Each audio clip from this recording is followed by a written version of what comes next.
obviously, big game coming on Saturday. I think I told our guys, obviously, the last 2 weeks you've done well, right, which you make this game a little bit bigger because of that. So excited to go on the road, see what we got. We've done some good things on the road this year and expect to continue forward.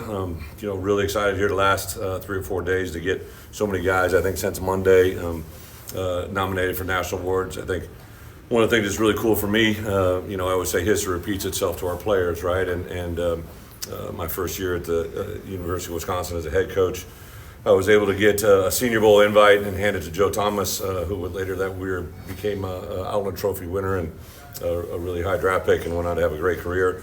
Again, a couple years later, I was able to hand Gabe Creamy a Senior Bowl invite list, and he became the Outland Trophy winner and obviously went on to a first-round draft pick. And Johnny had to put himself in that position to be up for the Outland. I don't think I've had a defensive lineman nominated for that award. There's certain parameters they got to be in play. He's got to play inside the tackle and a certain number of reps. So just really excited for him. I know he came back to play really high-level football, and that's what he's done.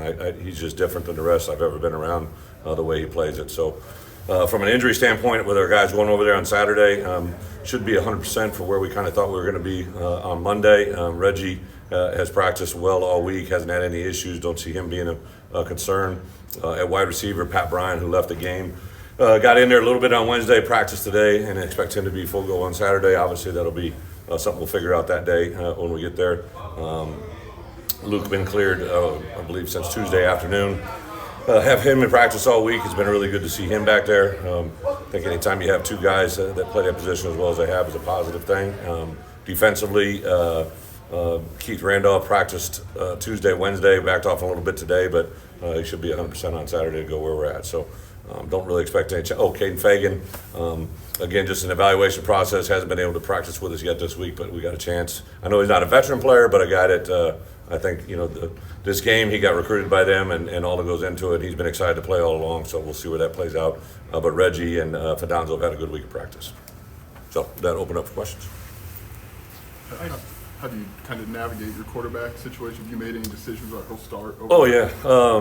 Obviously, the thing that we didn't know a week ago was whether or not Luke was going to be ready to play, and obviously he got nailed during the course of the week. He was ruled out going into the weekend. So our players have known and practiced all week with what our plan is, and again, I think anything that we can do when we go on the road to put our guys in the best position to have success, that guy will be under center.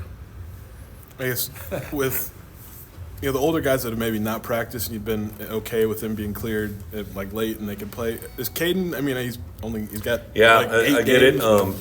The thing I have to be careful with Caden is the young man loves playing at the University of Illinois, and he went back in the game the other day and obviously in a low red area and physically just couldn't hang on the ball, right? So we got to pass all the things we have to pass to get him to be able to be out there. So that's the only element that probably will hold us back. We just got to make sure he can hang on the ball in traffic and contact and put himself in a position to be successful with all of us.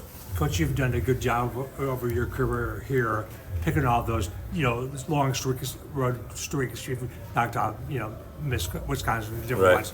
Iowa goes back to 99. 99, 2000. Right, so... You know who the inside linebacker coach was at the University? Yeah, I know, it was you. It's a handsome devil you got. So, is there something to how have you been able to do that? I think history is always good when you can teach it, right? And I've tried to really impress on our guys, like I said at the beginning of this press conference, right? Like history repeats itself all over the place. And last year when we had those 3 games in a row, we made a big deal of that, right? And obviously we're able to do it.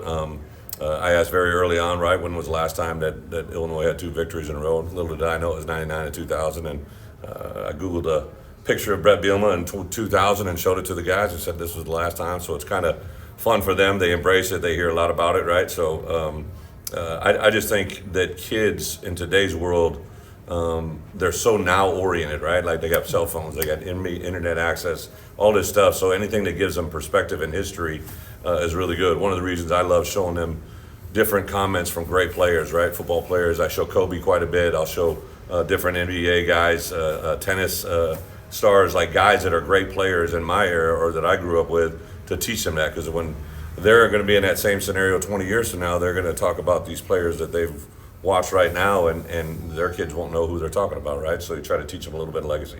You've coached 1,000 games since then. Do you have any memory of that game over there? No. Yeah. So their best player, Cooper DeJean, went down Yeah. with an injury. How do you think that affects the Well, game? first, obviously been blessed to watch him really come onto the scene last year, and then I noticed this year when him and Johnny were both, I think, picked co-defensive MVPs, right, preseason, if I'm not mistaken, players of the year.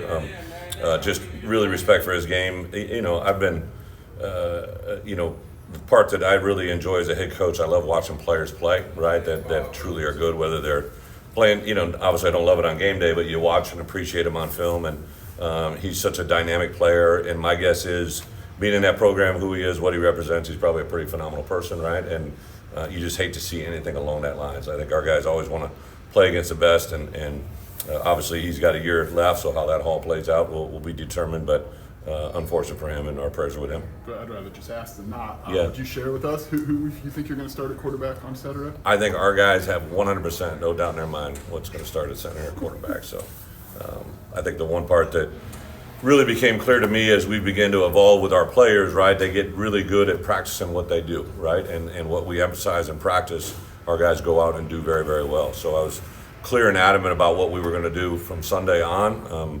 What the outside wills or knows, it doesn't really matter to me, but what happens on Saturday is what matters most. Right, you mentioned wide receiver in terms of injuries, but has Pat Bryant kind of recovered in a way that Yeah, was so surprising to you?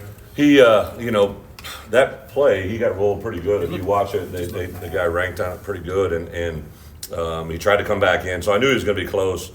Tuesday, Sunday, Monday, we have the hyperbolic chamber or whatever it is that we get him in, and I know he's been trying like crazy to get ready for Tuesday. Tuesday we didn't feel comfortable. Wednesday he did, and today he did.